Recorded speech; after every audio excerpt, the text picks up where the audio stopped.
Boa noite a vocês, no lançamento do livro do PH, Paulo Henrique, né? Nosso grande amigo aqui. Estamos aqui do lado da Luciana Machado, gerente de comunicação corporativa da Fundação Dom Cabral, chiquérrima. Walter Romano, gestor de Brand Publish da MRV & Co. E Paulo Henrique Ferreira, diretor executivo da Barões Digital Publishing. E dono desse livro chiquérrimo, necessário e chiquérrimo de novo. Bom, estou aqui nessa missão em glória, doida, nesse convite de mediar essa conversa. É um bate-papo que contém spoilers, não tem jeito de não conter spoilers do livro. De bater esse papo sobre brand publishing, sobre transição midiática, sobre inovação na comunicação, novas ferramentas, futuro.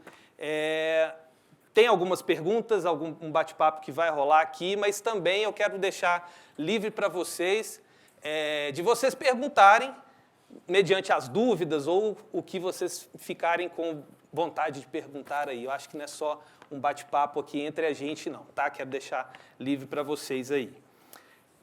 Vamos lá? Vamos. Vamos lá, então. PH, vamos lá. Eu queria que você contasse para a gente, por ser um bate-papo, não precisa de cada um se apresentar, cada um vai falando um pouquinho de cada um, mas contar um pouco de como você chegou aqui, né, nesse brand publishing, contando um pouco da sua história, como é que chega o livro para a gente, né? E tem uma mudança, né? No livro você fala de uma mudança que aconteceu em 2015. Era ali o nascimento do brand publishing na sua cabeça? Como é que era isso? Contando um pouquinho aí da sua história. Tá. Primeiro, boa noite. Obrigado, gente, pela presença de vocês. Eu estou muito feliz, assim, a Fundação Dom Cabral tá abrindo esse espaço. Sério, para mim, assim, não tem honra maior, sério. Fundação Dom Cabral, a gente fazer um lançamento na Fundação Dom Cabral. Assim. Então, e com o Valtinho, com o Lu, com o Márcio Brant e com todos vocês aqui, obrigado mesmo. E eu acho que, como o Márcio perguntou, e acho que é eu encontrei na transição midiática, nesse momento que a gente está vivendo, e sem nenhum exagero, um sentido da vida. Porque imagina, eu formei em jornalismo lá em 2000 na PUC, Campinas. Sorte que eu comecei a trabalhar na Compera, conteúdo para celular. Aí meu pai perguntou para mim assim, ele tinha duas coisas que falava, eu quase fiquei traumatizado, fiquei traumatizado, né? Pais existem para traumatizar a gente, né? Ele falava que eu era muito inteligente para eu fazer jornalismo, eu devia fazer medicina. Isso é uma coisa. E a segunda coisa é que quando eu estava trabalhando na Compera, que hoje é o iFood, com o Fabrício Bloise, que é um cara fodão, só que tudo era moleque, 20 e poucos anos. Ele falou, que legal, mas quando você vai arranjar um emprego de verdade? Porque esse momento eu vi que não fazia sentido trabalhar no jornal, na revista, no rádio, embora os amigos meus, naquela época, já estavam novo, cobrindo o Rally dos Sertões, fazendo as coisas para jornal, que parecia ser, naquele instante, mais emocionante. Mas eu falava assim, não tá certo. Eu sempre fui muito estruturado, mas a gente tem que coordenar alguns processos. E aí eu comecei a trabalhar com produtos editoriais para celular. Isso em 2000. Celular SMS, WAP. Acho que tem gente que lembra disso, né? E aí eu comecei a entender. Eu falei, nossa, o celular vai pegar. Eu comecei a estender case da Finlândia, do Japão. Eu falei, nossa, esse negócio aqui não é moda, não. E aí eu passei no mestrado na USP, mestrado acadêmico, que foi um salto na minha carreira. Foi o primeiro mestrado em 2005, pré-iPhone, sobre o celular como um dispositivo de mídia, de notícias, para difusão de notícias, distribuição de notícias. Aí eu entendi, eu comecei a entender. Eu falei, não tem, a produção é só uma parte, tem distribuição, tem o produto. Aí eu entendi, tem o publishing. Aí o Lance me chamou, em 2008, me resgatou lá em Campinas, me levou lá para o Rio de Janeiro, onde eu conheci meus sócios no Lance. Fiquei 7 anos gloriosos no Lance. Foi muito legal, Copa do Mundo, tudo. 2 Copas da Olimpíada, Copa do Mundo no Brasil. Só que aí veio o 7-1 em Belo Horizonte. E veio também, até em Belo Horizonte também, a doença do meu pai. Meu pai, eu sou mineiro, viu, gente? Então, sou de Furnas. Aí meu pai morava em João Pinheiro, ele acabou morrendo aqui em BH.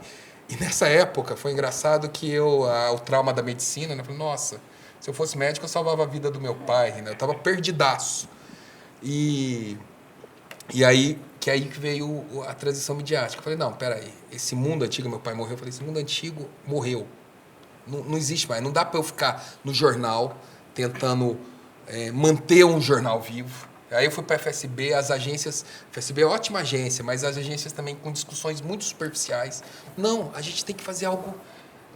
Não tem sentido as marcas que são relevantes ficarem confinadas em assessoria de imprensa e publicidade. Elas têm que ter a sua própria audiência e a sociedade da informação, quem é relevante tem que informar. Caramba, isso é mais importante que medicina. Pena que meu pai já tinha morrido, porque não deu para mostrar para ele isso. Porque eu falei, cara, isso é transversal.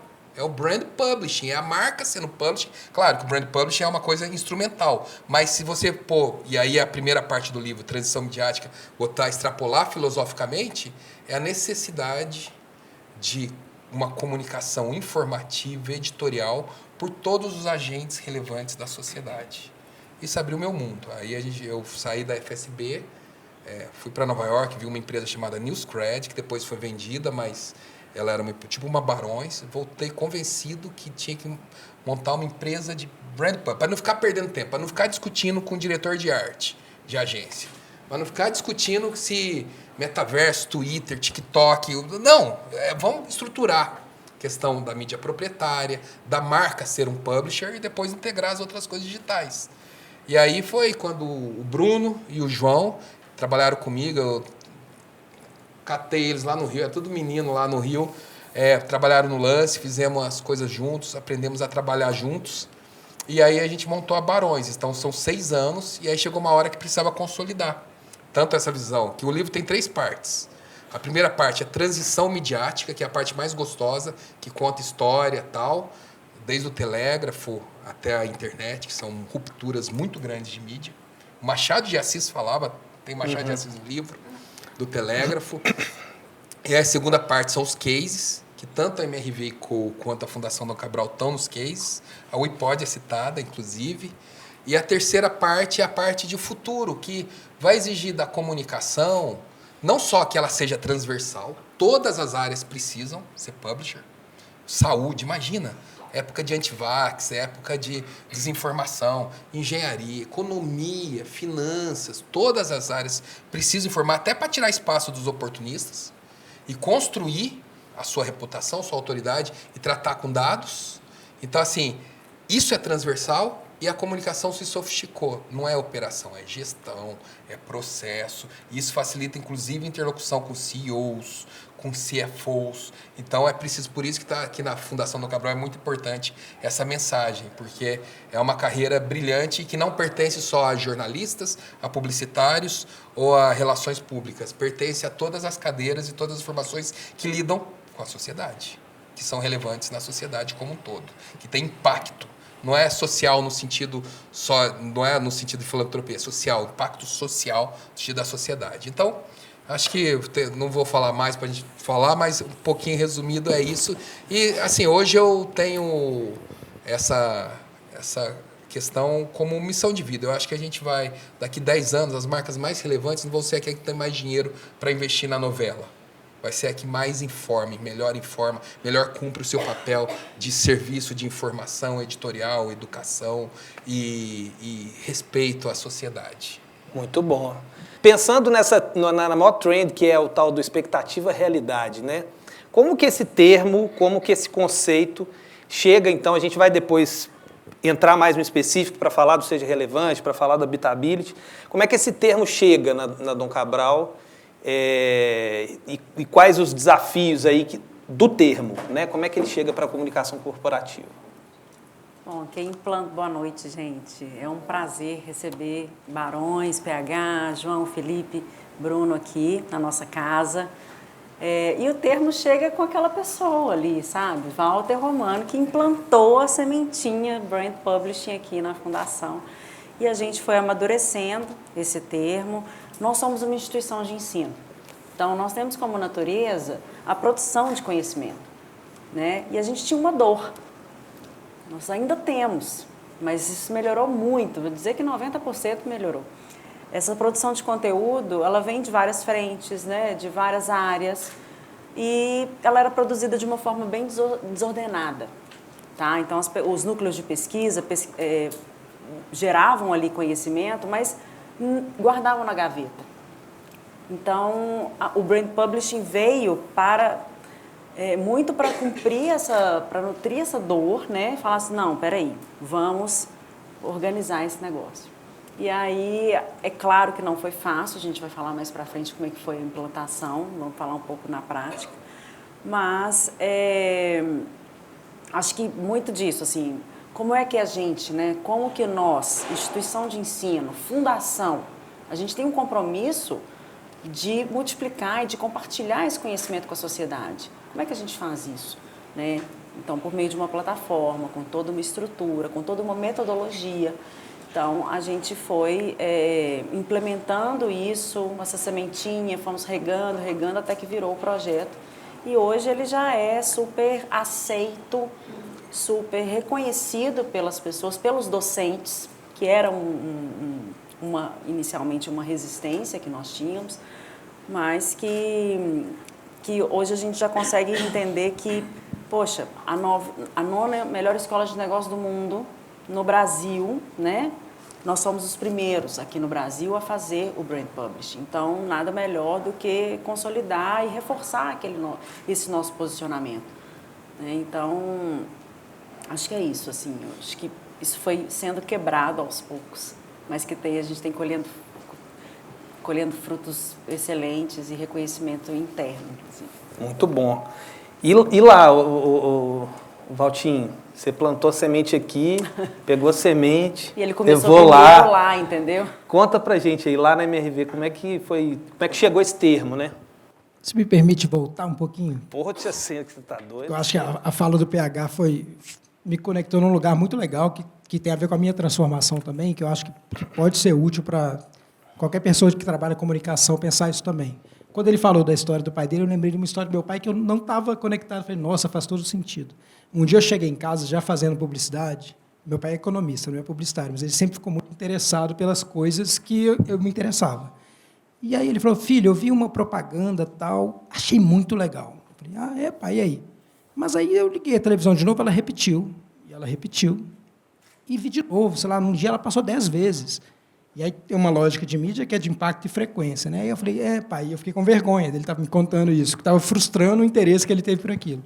Aí ele virou para mim e falou assim, por que essa história não continua? Porque se eles gastam milhões na Globo, eles não contam melhores histórias e aprofundam nisso.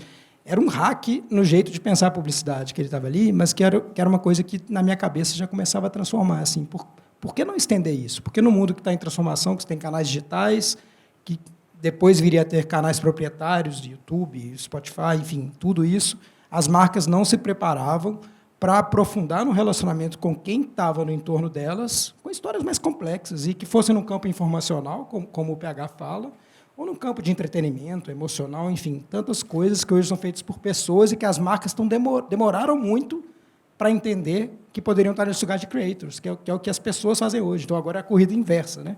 De marcas correrem para fazer o que pessoas têm feito muito bem. Então, enfim, estou trazendo isso porque ele veio do campo do jornalismo e traz esse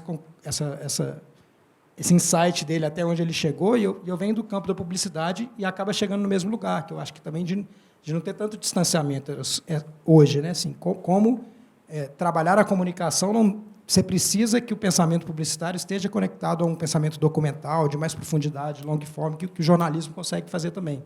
Então, é muito rico esse momento que a gente está agora, de repensar tudo para construir outras formas de fazer isso. Agora eu vou chegar na MRV, mas eu precisava, porque ele falou do pai. Lógico. Eu também falei do meu saudoso pai aqui agora. Cara, na MRV teve um pensamento muito arrojado, que foi muito legal, tanto que a posição que eu estou hoje lá é gestão de brand publishing. Então, a organização escolheu apostar em uma estratégia de marketing que perenizasse isso através de uma estrutura para que isso pudesse se desenvolver. E eu ouvi isso de um VP que falou, cara, fica tranquilo, a gente está criando uma estrutura para que isso não seja só um hype.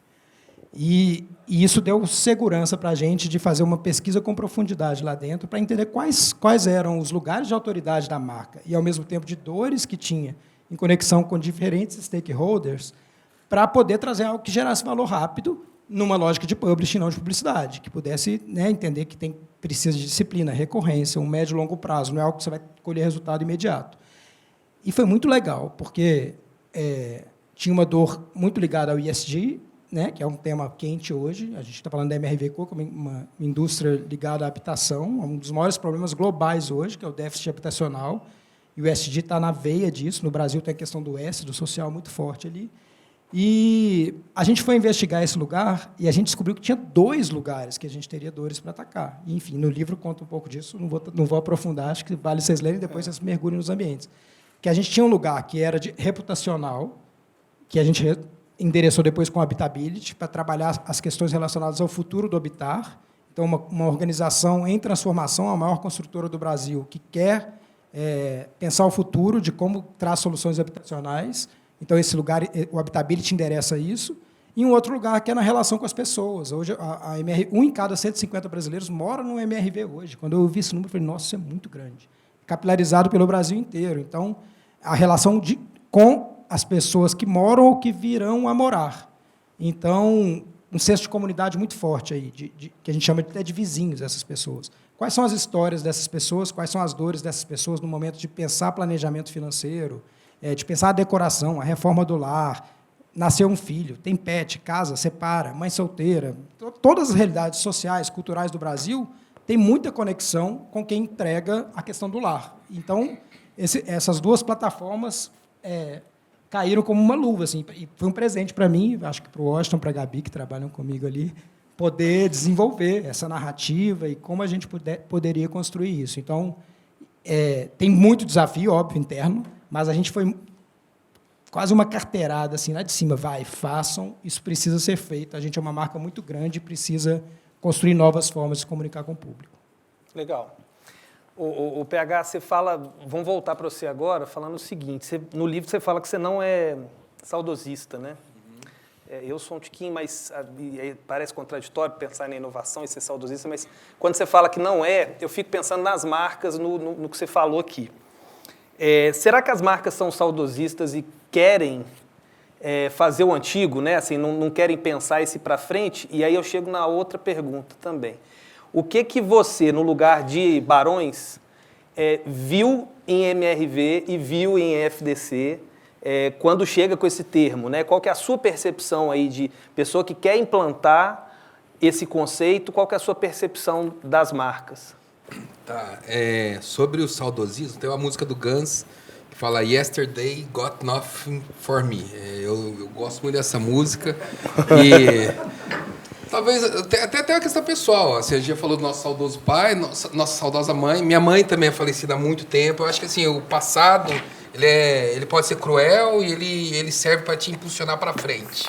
Porque o passado já passou, né? A gente está vivendo o presente para construir o futuro. E eu via muito isso, não só nas marcas, mas eu acho que as marcas foram até um pouco vítimas desse saudosismo por culpa do ecossistema de comunicação no Brasil, que era veículos e agências, que tinha toda uma mecânica de remuneração, onde 80% era para uma emissora, 20% para o resto, mas sempre com essa mecânica. E parece que assim, eu acho, na boa, eu falo até a comparação do Telégrafo, que o Julius von Reuters, né, que é o fundador da Reuters, tinha pombos correios que levavam as notícias. Ele tinha agência de notícia com pombos correios. A tecnologia da Reuters, antes do Telégrafo, era pombo correio. Ele aposentou os pombos correios e seguiu o cabo do Telégrafo.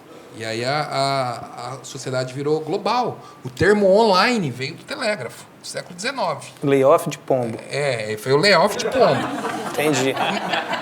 E aí, mas aí assim, aposentou a tecnologia de pombo, adotou o telégrafo e se profissionalizou. O século XX foi muito bom. Teve rock and roll, teve cinema, teve tudo.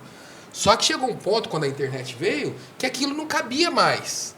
Meia dúzia de famílias, sobretudo aqui no Brasil, intermediando toda a sociedade e 12 agências intermediando todo o dinheiro das marcas. E aí eu acho que houve uma tentativa de segurar o modelo. E aí houve muito hype, muita confusão de conceitos e tudo mais. É aquela coisa que as marcas perderam tempo e dinheiro tentando suportar um modelo que estava sendo tentado sustentar. Eu fui da NJ, Associação dos Jornais. Eles brigavam com o Google. Cara, o seu problema não. O Google é seu problema por causa de outra coisa, não por causa do Google. E aí volta a pergunta. E o que foi que a gente procurou? Marcas que têm autoridade, como a MRV, como a Fundação do Cabral, igual eu conheci na época da Petrobras, que são marcas que já investiam muito em mídia paga, mas sabia que não podia ter todo o dinheiro do mundo, investir na novela das 8 não ia dar o mesmo resultado. E que assim, a autoridade era um valor que ela precisava exercer, como a MRV Co., como uma proposta de debate para o futuro do Habitat. Como a Fundação do Cabral, esse patrimônio nacional que precisa tirar o conhecimento, que é profundo, transformar em informação editorial. Então, aí o nosso portfólio foi construído por isso. Eu falo que assim, a gente evita essas marcas muito varejo, de performance, a gente evita, porque a gente fala, enquanto o cara realmente não decidir, que ele fala, eu quero também ser reconhecido, ser autoridade, reconhecido por minha autoridade técnica, comercial e contribuir para a sociedade, ele não vai ser um publisher. Mas eu acho que ele também não vai ter sustentabilidade a longo prazo. Porque a comunicação predatória não cabe mais na sociedade da informação. As pessoas querem ser informadas e não apenas convencidas. E a gente quer marcas que querem informar. Muito bom. E aí, pensando nessa ideia da informação, né, Lu, você trouxe aí a questão de que a Fundação do Cabral é uma entidade do conhecimento. E a grande questão é como fugir do hype, do modismo, às vezes da ferramenta de comunicação, e bancar toda uma transformação que é colocar o brand publishing. Como é que é isso? Assim, aí pensando em desafio, queria falar com vocês dois, assim, como trazer isso para esse dia a dia, de que às vezes a gente tem que seguir um mesmo caminho que outras marcas estão fazendo e falar, não, peraí, a gente vai para esse caminho aqui, ele vai ser mais assertivo. E a gente está vendo que está sendo. Né? Sim. 47 anos de uma história, de uma forma de fazer, com doutores, mestres, tudo muito, né? Um corpo docente, mais de 1.000 professores, não é fácil, é muito difícil. É muito difícil. O nosso desafio, eu acho que é um pouco diferente dos desafios dos outros clientes. Porque aqui a gente precisa administrar esse tanto de coisa. Né? É muito difícil a gente equilibrar isso. Né? O quanto é da Fundação Dom Cabral, o quanto a gente precisa buscar fora, para não ficar uma coisa muito só audiência in, né? E sim product out. Né? Então, a gente precisa, na verdade, ter esse equilíbrio. Letícia, que é do meu time, que faz a gestão do Brand Publishing, é difícil. Assim, temos uma lista, um balde de conteúdos proprietários, né? Conteúdos próprios dos núcleos e tudo mais. Então, posso dizer que o grande desafio foi implementar esse conceito, disseminar esse conceito, né, PH? A gente ficou uns 8 meses, no mínimo, comigo. Mas, tirando o tempo que o Walter ficou tentando. Da gente ir educando um pouco as pessoas e tirando esse receio.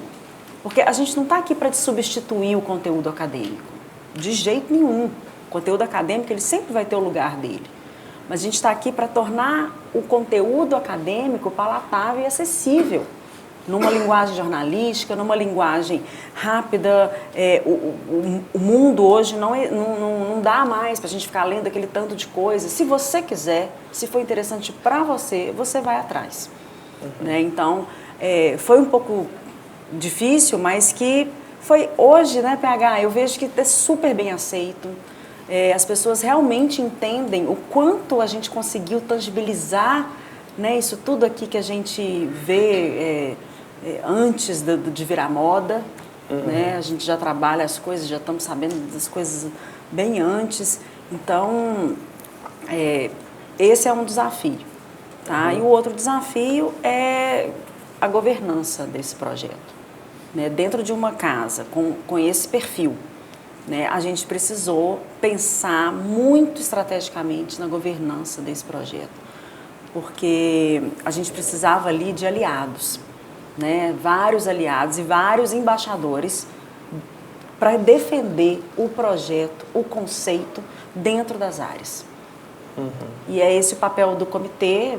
Aqui a gente chama de comitê editorial, mas em outras empresas conselho editorial, e que a gente se reúne uma vez por mês para poder deixar todo mundo na mesma página, para ouvir essas áreas, né? Porque a gente tem um papel de tentar não só olhar para o mercado, o que o mercado está querendo, mas também o que nós, como marca, queremos falar e queremos nos posicionar, né? Então, tem toda uma estratégia para trás que a gente precisa o tempo inteiro estar casando isso, né? Então, é um trabalho árduo, assim, semanal, mas muito gratificante, porque a gente vê o quanto que a gente cresce com uma velocidade, assim, surpreendente. E aí, Valtinho? Cara, Como fugir do hype? fugir do hype. Numa empresa de engenheiro, a primeira coisa é que números a gente vai entregar para esse negócio não dar ruim daqui a pouco. Né? E aí a gente tem tentado cada vez mais criar uma cultura no time de comunicação data-driven para a gente conseguir evoluir nisso. E aí foi legal, a gente estabeleceu alguns KPIs e pôde reportar isso para nos dar segurança para evoluir no tempo do que a gente precisava. E a empresa de engenharia tem uma coisa que é número e tem outra coisa que é fazeção, que é um outro lado horrível, que eu acho que talvez contraponha com o lugar do pensamento, né? que é da Fundação do Cabral. Assim, faz. E às vezes não dá nem tempo de avaliar se está dando certo ou não, e a gente estava trazendo uma plataforma que ela ia dar certo no tempo. Assim. E aí a gente se preocupou em cuidar muito de envolver os stakeholders internos certos, então, pessoal de finanças, pessoal da área de desenvolvimento imobiliário, que é o início do processo, os presidentes, enfim, não transformar em um produto só do marketing, né? Nem é produto, né? Eu digo que é uma propriedade intelectual, que é uma outra discussão que eu acho muito cara nesse lugar, que é muito legal na relação de pensar um projeto de brand publishing. Assim. Para nós é uma marca que começou como um hub editorial, que tem conteúdo, e também é podcast, que o iPod embarcou, virou um prêmio Habitability, que a gente foi em São Paulo reconhecer iniciativas relacionadas ao futuro do habitar. E isso é muito bacana, assim, que é a marca realmente influenciar diferentes formas para diferentes públicos e está ali. E aí dá essa dinâmica, que é de recorrência, disciplina, dados, mas que está se transformando e se atualizando, lendo o tempo todo, né, o que acontece na cultura e como a gente se coloca, como a gente participa dessas conversas, como a gente cria gatilhos de conversa que fazem sentido, foi algo muito novo lá dentro. Então, essa coisa estranha que nasceu e que a gente tem alimentado hoje se provou importante num lugar em que a verve comercial era muito forte. A verve de construir muito prédio em escala e vender muito prédio.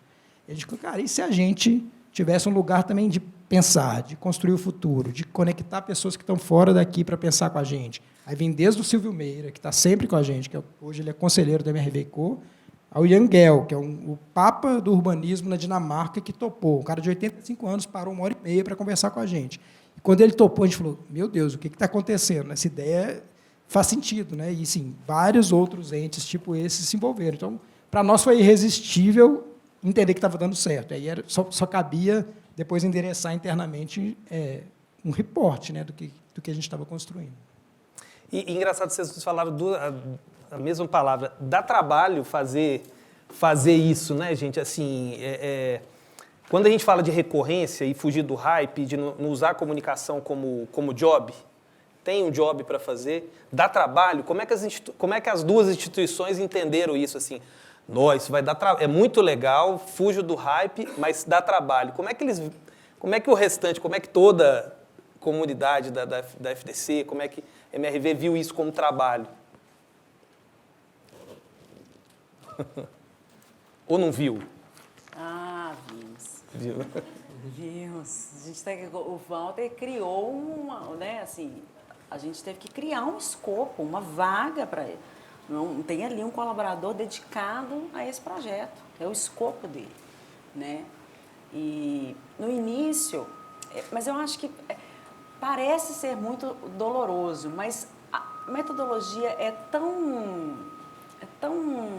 funcional que antes da gente lançar, a gente cria, sei lá, 40 matérias. Para na hora que lança, né, a plataforma, já a pessoa na hora que entra lá, ela não sabe que foi criada ontem. Né? Então, e isso vai entrando na rotina, é uma rotina. Né? Então, a gente tem ali com as áreas, a gente tem o comitê editorial, é processo, Marcinho, é processo. Como qualquer outra cadeia de produção. Então, a gente tem ali o processo. Óbvio que nós temos as reuniões de alinhamento, de trazer estratégias sempre para as reuniões e para pensar em como endereçar isso melhor, em como, né, como é que a gente conecta essas coisas entre as áreas, mas é um processo e durante o processo não é doloroso.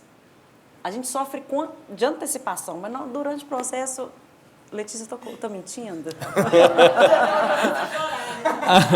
Arruma alguém para vocês juntos aí, ó. Abraço o Austin e a Gabi ali. Mas é muito prazeroso, porque a gente recebe relatório diariamente, às 10 horas da manhã. Chega lá, tá. Não tem como, você para tudo que você está fazendo, não é? É verdade, não é, Washington? A gente para tudo que a gente está fazendo, porque é isso, é resultado na hora. A gente consegue ver, consegue enxergar, putz, que massa, 4.000 pessoas, vocês devem ter muito mais pelo negócio, viram, entendeu? Então, diria que é um processo como outro qualquer, de trabalho, de atribuições, mas que a gente aprende pra caramba. Né? A gente começa a escutar e a entender, a ler coisas, a visitar outras fontes. A gente estoura a bolha, né?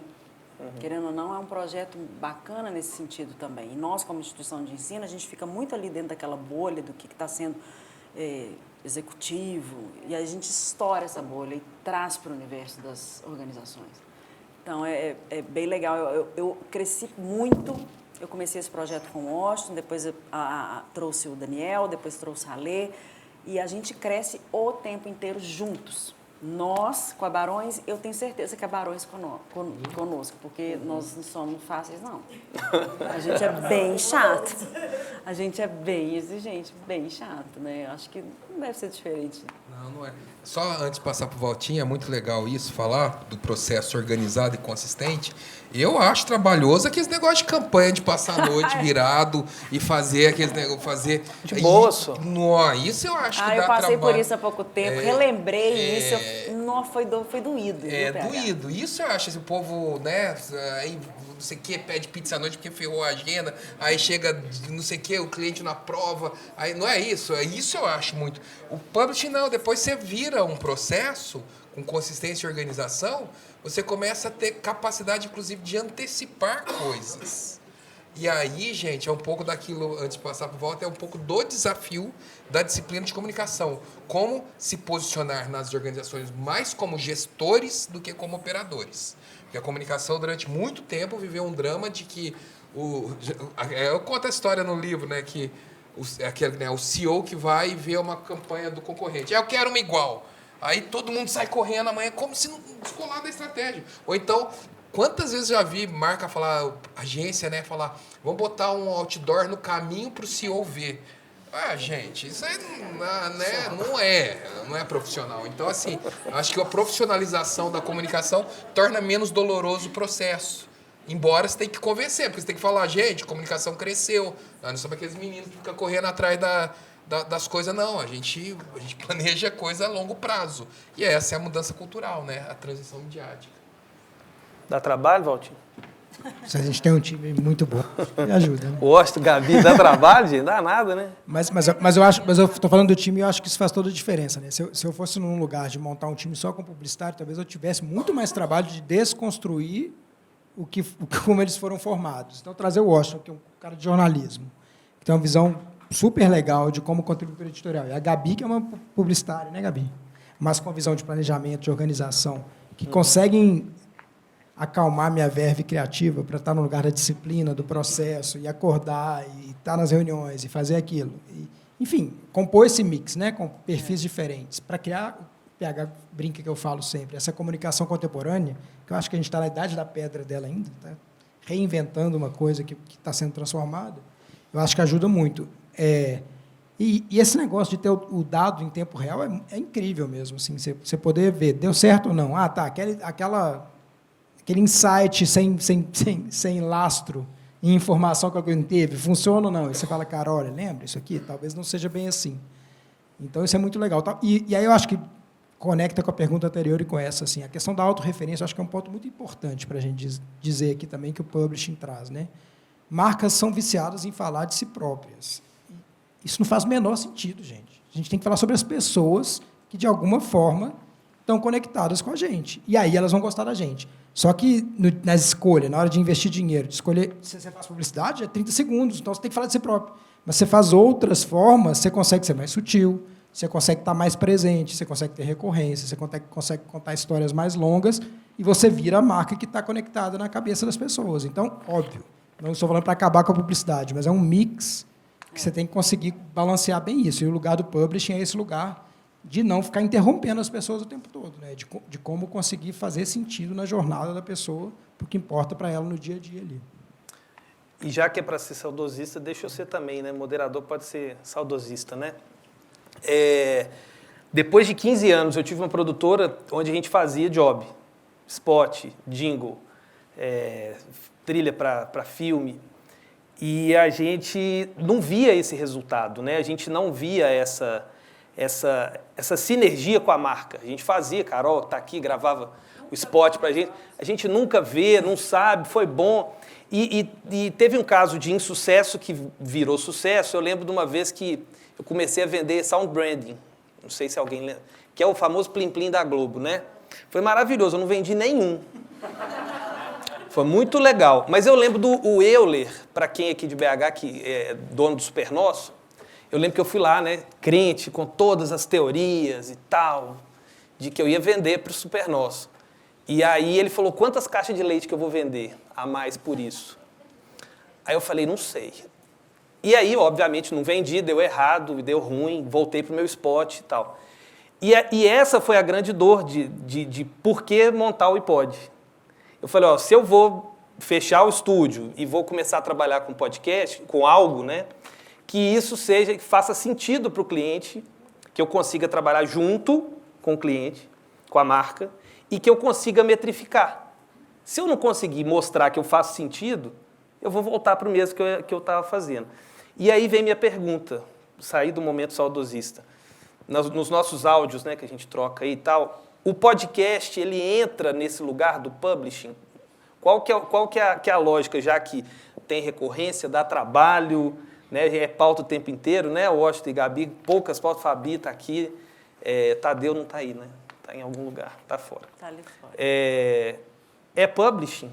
Claro que é um formato do publishing, porque o ponto é o seguinte, o hub, e aí é importante dizer, por que não é conteúdo? Vamos tirar a palavra conteúdo da equação. O conteúdo foi muito banalizado, tudo é conteúdo.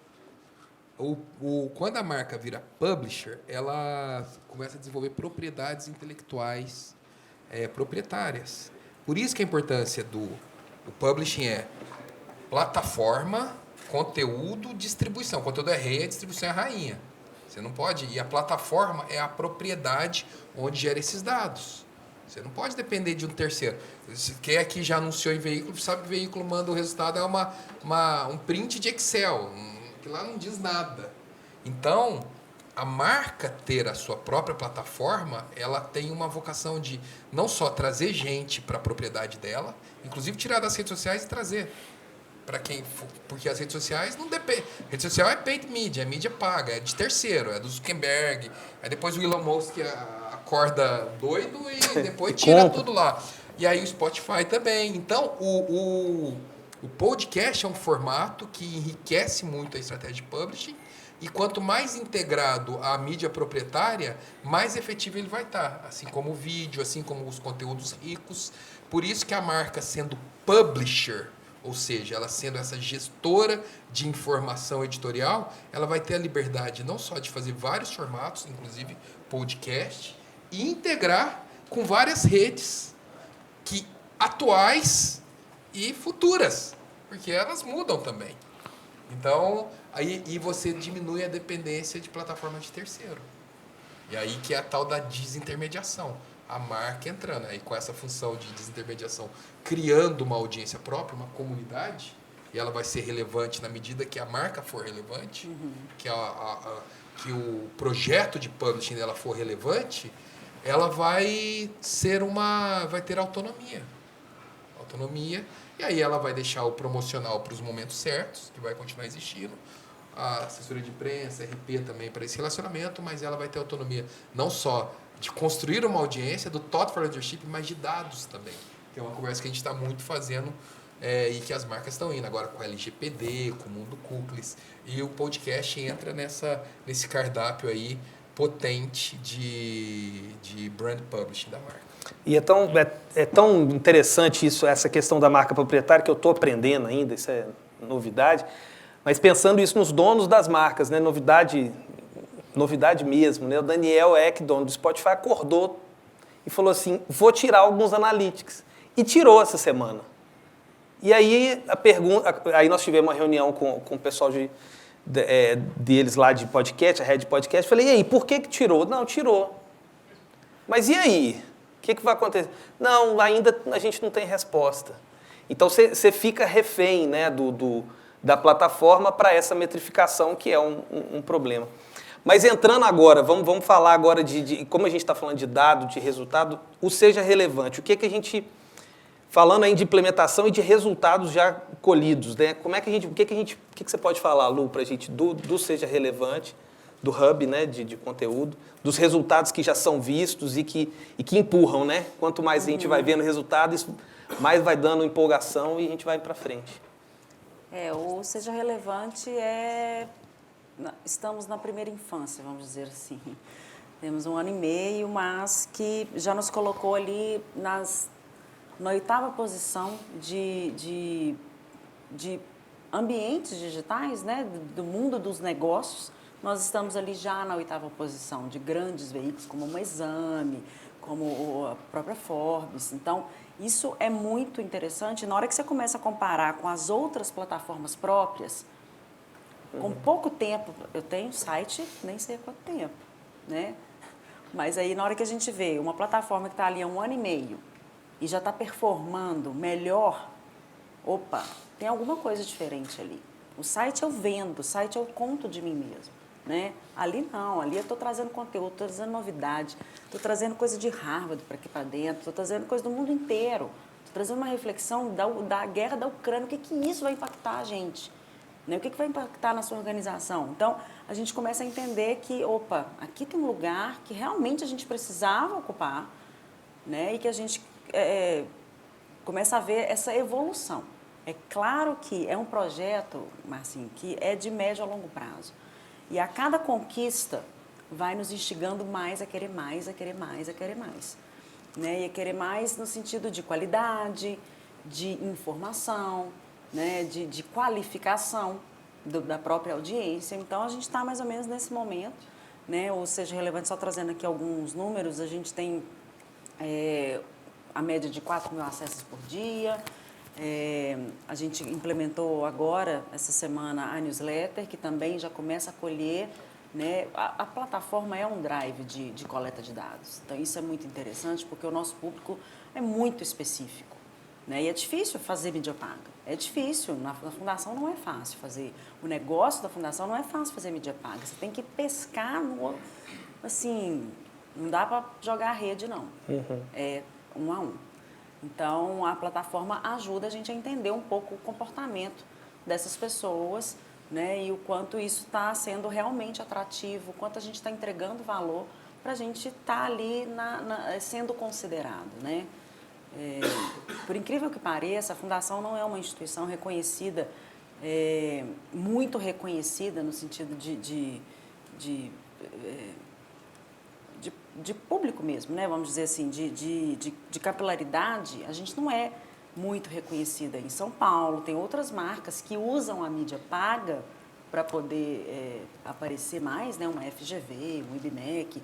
Então, a gente tem que usar essas estratégias mais direcionadas, porque também a gente não quer estar nesse lugar que essas outras marcas estão, sabe? Então, a estratégia de brand publishing possibilita que a gente esteja naquele lugar que a gente quer estar. Quer estar, né? Isso é muito interessante.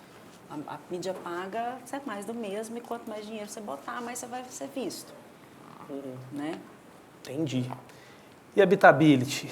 Conta pra gente, além de ser podcast de inovação mais ouvido da Apple. Filho, né? Mas a relação com a Habitability é de muita paixão, que eu acho que nós do time temos, né? De acreditar uma coisa que não existia. Assim. A gente lançou em outubro de 2021. Não tinha ninguém discutindo de maneira ampla e recorrente o futuro do habitar no Brasil.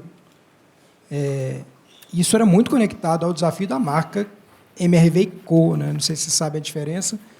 A gente conhece muito a MRV, e a MRV, na sua estratégia, tinha decidido criar uma holding, uma marca que chama MRV & Co. para diversificação de linhas de produto e até de funding da empresa. Então, para não ficar dependente só de MRV, que tem muita relação à política habitacional pública do país, FGTS e tudo, criou a MRV & Co., que tem a Lugo, que é de aluguel, a Urba, que é de loteamento, a Sensia, que é de classe média, está crescendo agora, e até a Resia, que é uma operação internacional. Mas eu estou trazendo isso para mostrar a complexidade de como ter um portfólio que amplia as perspectivas de inovação e de transformação da organização. E o Habitability virou a voz dessa marca nova. Essa marca nova não tinha nem redes sociais. Era uma ideia. Era uma ideia com marcas embaixo. E trazer o Habitability fez com que essa marca possa diariamente olhar para o mundo e trazer ideias do que pode vir a ser esse futuro do habitar no âmbito de inovação e muito de sustentabilidade também, né? Porque hoje o Fischer, que é o nosso presidente, ele é, no Brasil, o líder de impacto do ODS 11, que é Cidades e Comunidades Sustentáveis. Então, ele tem um papel institucional de influenciar a sociedade no Brasil para fazer as transformações urgentes que a gente precisa para não termos os problemas que a gente imagina de mudanças climáticas, de falta de moradia, de desigualdade social, que tem a ver com o habitar. E, cara, quando você olha... é um apartamento, não. Quando você olha isso de maneira sistêmica, grande parte dos problemas que a gente tem a ver com pensar isso. Então, se não houver uma empresa liderando esse pensamento sobre como deveria ser o futuro do habitat que a gente deseja, quem vai fazer esse lugar?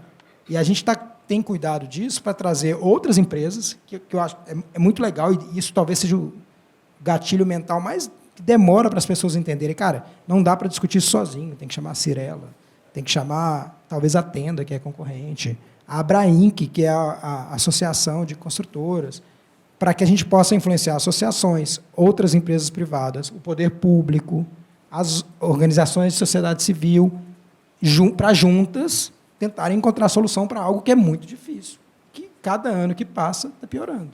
Então, a Habitability trouxe para o palco, a marca habilitou esse palco para que a gente possa discutir boas práticas, aquecer tendências e convidar diferentes pessoas para formar uma comunidade que estava isolada. Então, a academia também é um lugar muito importante. Então, a discussão está lá na torre de cristal da USP, no lugar de engenharia deles. Uhum. Ou as ONGs estão chorando que não tem dinheiro sozinha no canto de casa. Gente, vamos conversar junto. Vamos criar esse fórum e esse rito de estar cada vez mais junto para a gente transformar. Então, é isso o Habitability hoje. Assim. Talvez eu esteja dizendo já olhando ele lá para frente, mas o que a gente tem construído é uma jornada de como a gente cria uma propriedade da marca que pode mudar o mundo. Meu lugar poético, romântico aqui, mas é muito disso, sabe? Para fazer sentido para todo mundo. Maravilha. Poçada, vamos fazer alguma pergunta para essa turma incrível aqui? Quem quer fazer uma pergunta para eles, por favor? Eu posso começar? Pô, puxa a fila. Vou falar algo. Eu queria fazer uma pergunta para o PH. Vai lá. e talvez te pôr numa fogueira. Você falou que lá, em 2015, você teve essa visão da transição midiática e tudo mais. 8 anos para trás. O que nos espera daqui a 8 anos? Porque isso aqui não é parado, né? Ele vai se transformar e ele vai evoluir. Onde que a gente vai estar daqui a 8 anos, pensando na sua visão de cenarista, de futurista? Onde você acha que isso aqui vai nos levar para o próximo passo? Primeiro, Daniel, só uma impressão, você é mais alto do que eu imaginava no Zoom. Você é o que mais ouço. João falou que ele ouve o contrário. E o ponto é o seguinte, tem uma ótima notícia em relação a isso. Por mais que a gente seja surpreendido por aplicações que nos trazem coisas novas, como o ChatGPT agora, ano passado foi o Metaverso, ano retrasado foi o Clubhouse, o ano tem TikTok. Por mais que isso seja, existe uma lógica, existe uma técnica por trás disso. Isso não é uma coisa dos deuses, dos aliens, ou, falando de David Bowie, né? Não é do Ziggy Stardust que trouxe, não. Existe uma técnica. Do mesmo jeito que o telégrafo lá veio da eletricidade, teve o paradigma do 1 e do 0, que hoje na internet é o bit byte, né? 1 e o 0, e lá era o ligado e desligado. Aí gerou o telégrafo móvel, que era o rádio, o telégrafo falante, que era o telefone, a televisão, que vem da mesma aplicação, gerou a sociedade do espetáculo. A internet, ela é uma evolução. O digital, ela é uma plataforma que foi instalada no mundo todo. E essa plataforma, até chegar a um outro paradigma, sei lá, neurotransmissão, ela vai ser usada ainda por muito tempo. Nós temos toda uma rede instalada global. Então, a gente saiu da sociedade do espetáculo, que foi eletrificada, né? Seja pelo telégrafo, pelas guitarras, pela televisão, pelo cinema, e está vindo para a sociedade da informação, da World Wide Web, que, claro, assim como o telégrafo, já virou história, já virou a base da rede, porque aí os próprios filhotes já tomaram lugar, né? A mídia com maior capilaridade da história da humanidade. É isso aqui. Não tem um suporte que chegou perto de capilaridade, de intimidade física e cognitiva com o usuário. Então, tudo isso favorece a informação. Aquilo lá, sair do espetáculo e vir para a sociedade da informação. Então, daqui 8 anos, pensando aqui, eu acho que vai mudar muita coisa, mas não vai mudar tanta coisa assim. Se fosse olhar em 2015, também não tinha tanta coisa diferente assim. Você olha, passa rápido o tempo. Então, daqui em 2030, por exemplo, 2031, eu acredito que as marcas, essa questão do brand publishing, da comunicação editorial, vai virar protagonista. A comunicação persuasiva não vai funcionar tanto mais assim. Eu acredito que a marca que tiver mais capacidade de prestar um serviço de informação, influenciar a sociedade positivamente, ocupar um espaço nesse mundo de pós-verdade, de desestabilização que teve nessa última década, da desinformação, ela vai ocupar isso no mundo hiperlocal, porém global. Então, hiperlocal não é só regional, estou falando de educação executiva, de construção, de todos os setores e subsetores. Então, o debate vai ser enriquecido, por isso que a profissão de publisher, a profissão de comunicador, a comunicação editorial vai ser cada vez mais valorizada, trabalhar com mídia, o meio, a mensagem, e as aplicações, claro, elas vão extrapolar a nossa imaginação muitas vezes, vão nos pegar de surpresa, mas elas vão ser aplicações dentro da rede de internet. Daqui 8 anos não vai ter uma rede neural que vai mudar o paradigma. O paradigma vai ser... Então vão ter metaversos cada vez mais imersivos. Eu tenho um filho de 7 anos, você vê a capacidade deles jogarem videogame imersivo, é uma capacidade que a gente não tem. As gerações vão sendo moldadas, mas vão ser moldadas com princípios éticos que vão valorizar a inteligência humana, capacidade de fazer perguntas, desde lá dos gregos, Sócrates, porque quem sabe fazer as perguntas e pensar o processo certo vai usar bem a inteligência artificial, e questão de relações éticas, de confiança, de verdade. Eu acho que a sociedade da informação tem um potencial muito grande para amadurecer nesse sentido. Sair da propaganda enganosa, desconectada com a verdade, e ser. Por isso que eu falo, a marca que tem que ser publisher, igual a Fundação da Cabral, ela tem que ter coragem, porque ela é walk the walk and talk the talk.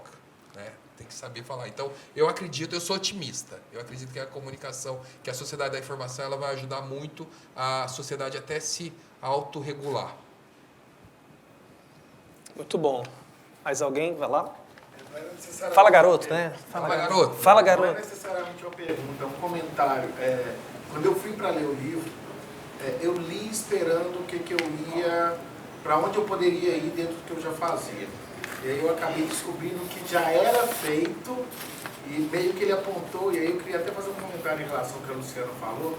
Eu trabalho na comunicação da Cruz Vermelha. Essa noção sua, quando você disse de que não é conhecida em outros lugares, eu vou te dar um exemplo interno.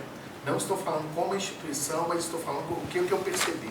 Teve uma parceria que vocês fecharam com a Cruz Vermelha há pouco tempo atrás, que quando chegou para a gente lá na comunicação sobre a parceria, você não tem noção do quanto que todo mundo dentro da instituição vibrou.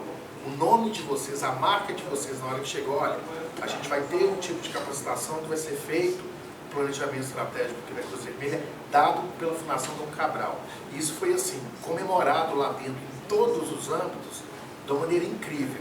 E aí quando você disse assim, lá fora eu não sei como está, mas aqui eu te falo assim, dentro da Cruz Vermelha, que a filial de Minas Gerais, foi uma coisa super comemorada.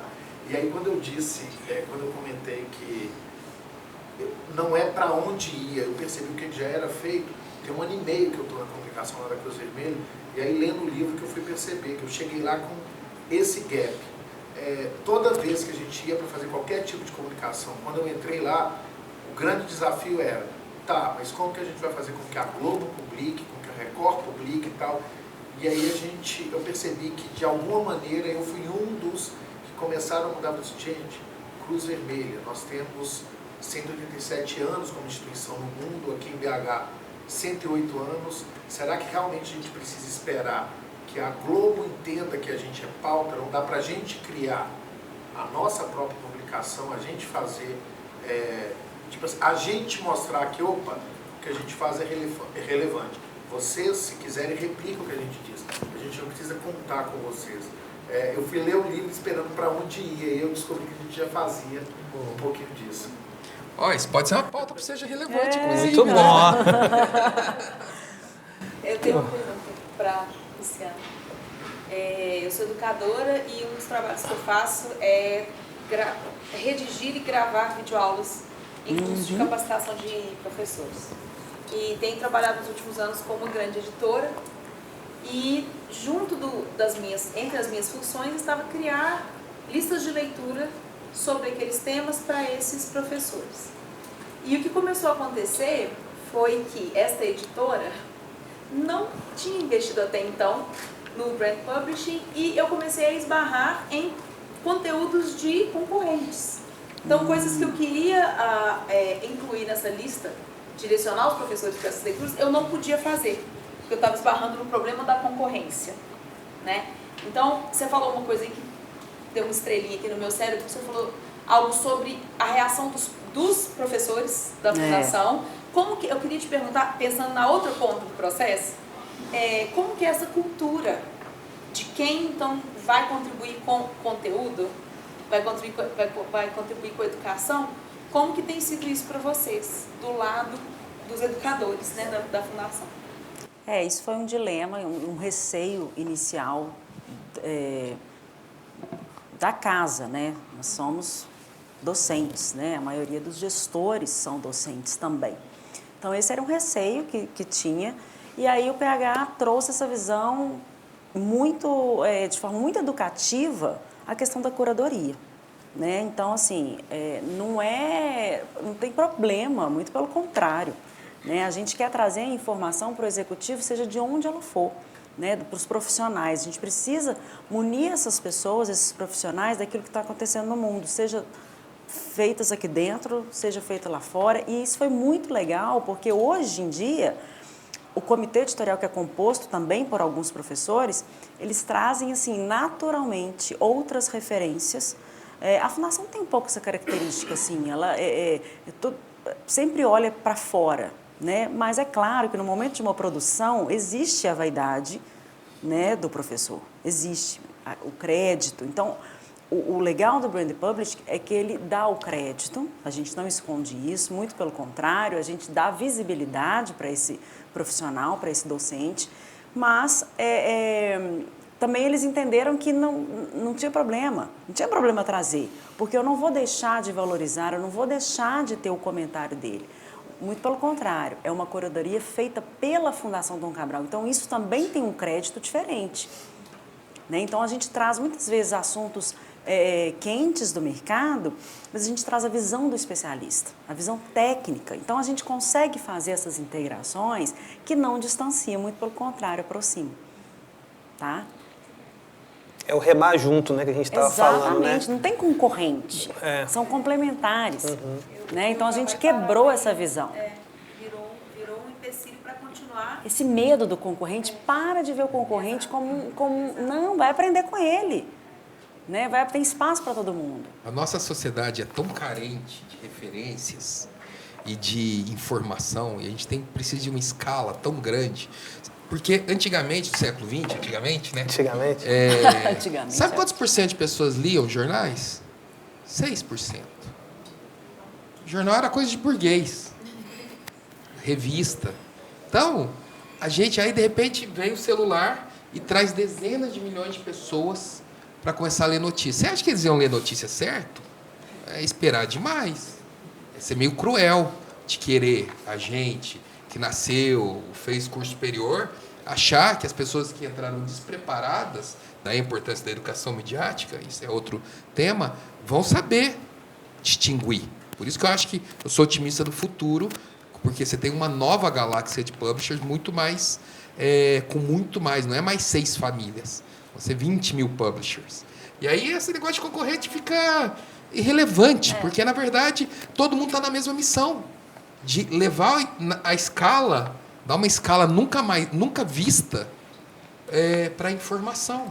E a informação tratada de maneira real, do celular. Eu gosto muito do celular como suporte. Primeiro que você não é um pacote de notícia de ontem, de papel, né?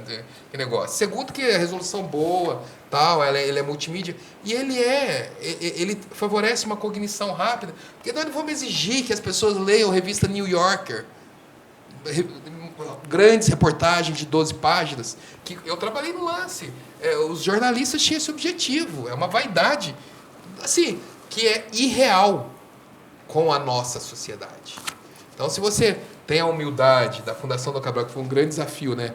Um monte de professor, tudo bem formado, tudo a internacional. Superficialidade, o medo da superficialidade. O professor vai virar blogueiro. Não, o cara fala assim, não, mas eu tenho... TikTok, né? O Vou ter que rigor dançar no TikTok, você científico. não vai ter que dançar. Noia, né? O receio da superficialidade foi assim, ainda tá? Mas a gente provou na prática que importante é a mensagem-chave. Sabe? E aprofundamento, ela... Se você quiser, você tem lá o artigo acadêmico, a gente dá as referências, a gente coloca, né, se você tiver interesse de aprofundar. Então, isso foi e o que a conceito gente de conseguiu quebrar. profundidade também mudou. É muito mais de pillar content, De recorrência, conexão, né, de PH, você das ter coisas. mais conteúdos daquilo, menores, do que 12 páginas da revista New Yorker que meia dúzia de pessoas vão ler no seu cantinho, no abajur, confortável, enquanto a maioria das pessoas são analfabetas funcionais miseráveis de informação. Por isso que eu não sou saudosista. Eu acho que essa tecnologia que chegava em 6% de pessoas no Brasil é tão antiga quanto os pombos correios antes do telégrafo. Eu acho. Entendi. Bom, eu sou saudosista, já rolaram como eu sou saudosista. Eu gosto de contar história, trabalho com isso. Mas isso Trabalho coisa do né? futuro, né? Trabalho com áudio, que é a linguagem que não acaba, né? E gosto de livro de papel. Então, queria... Mas, o papel é bom, queria, gente. É bom. Ninguém tá aqui eu só não quero receber um papel ruim. Não, um maço de papel com notícia desatualizada que não dá nem para dar zoom na foto, notícia de ontem, porque o jornal era Não isso. dá. Eu não tenho cachorro, para que eu quero jornal? Eu tenho Boa, celular. tem celular, melhor. Ô, gente, eu queria... mais alguma pergunta? Vai lá. Eu queria fazer uma pergunta para o Walter. Walter, eu comecei minha carreira como designer, né, na área imobiliária, mais específica em loteamentos. E tenho 10 anos no total e 7 só em mercado imobiliário. E eu sempre tive muita curiosidade sobre o trabalho da MRV. Principalmente depois que eu passei a atuar mais na área de branding, né, da empresa.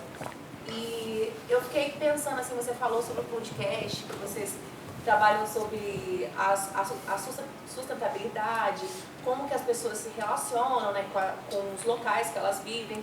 E veio a minha grande paixão, que é o place branding, né? E eu queria saber como que vocês usam na mídia, né?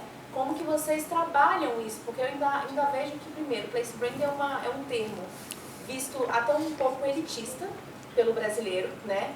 Locais em que as pessoas ainda têm a impressão de que pessoas de alto poder aquisitivo têm acesso a isso.